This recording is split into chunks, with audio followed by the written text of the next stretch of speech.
kasbim jurnalist bo'lganligi sababli Gershanda tez-tez bo'lib turadi. Gershay yo'llari, uning qiruv odamlari, vaqonli tog'-cho'qqilari, o'zining sharaf yomg'irdi. Kuchli qor-bo'ronlardan tuyadek quturgan daryodagi ob-havosi o'lim voqeasini solib tursa-da, issiqko'lning go'zal, ko'rkam manzarasini Toshkentda topa olish mumkin.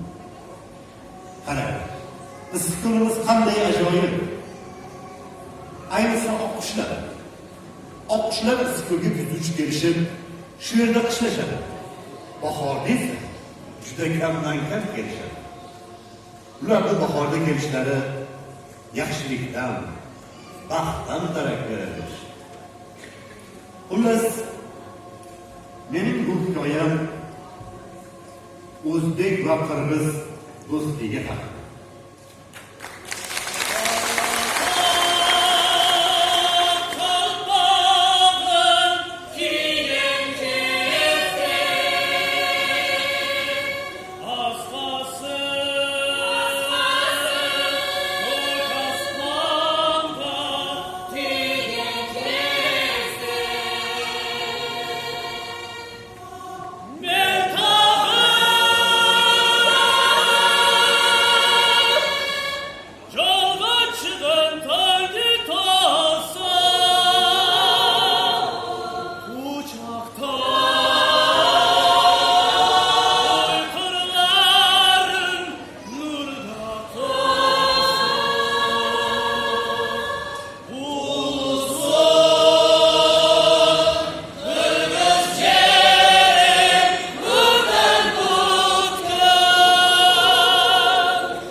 Maylasa,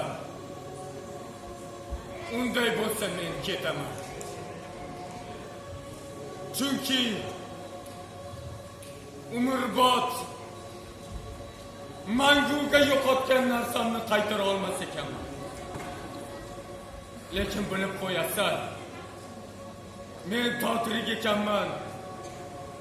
So'nggi nafasimga qadar faqat oramizda bo'lgan shirin damlarni saqlab o'taman. Alvido Tianshan. Alvido qushlar. Alvido tugallanmay qolgan olambaxsh kuylarim. Alvido issiqko'l.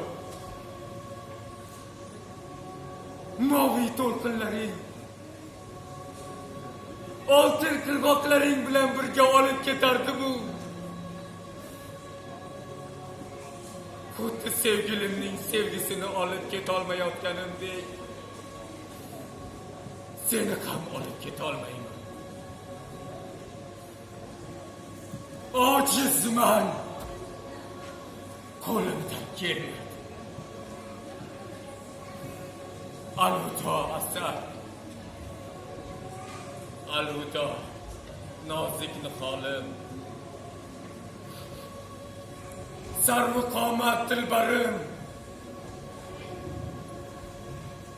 Baxtli bo'ling.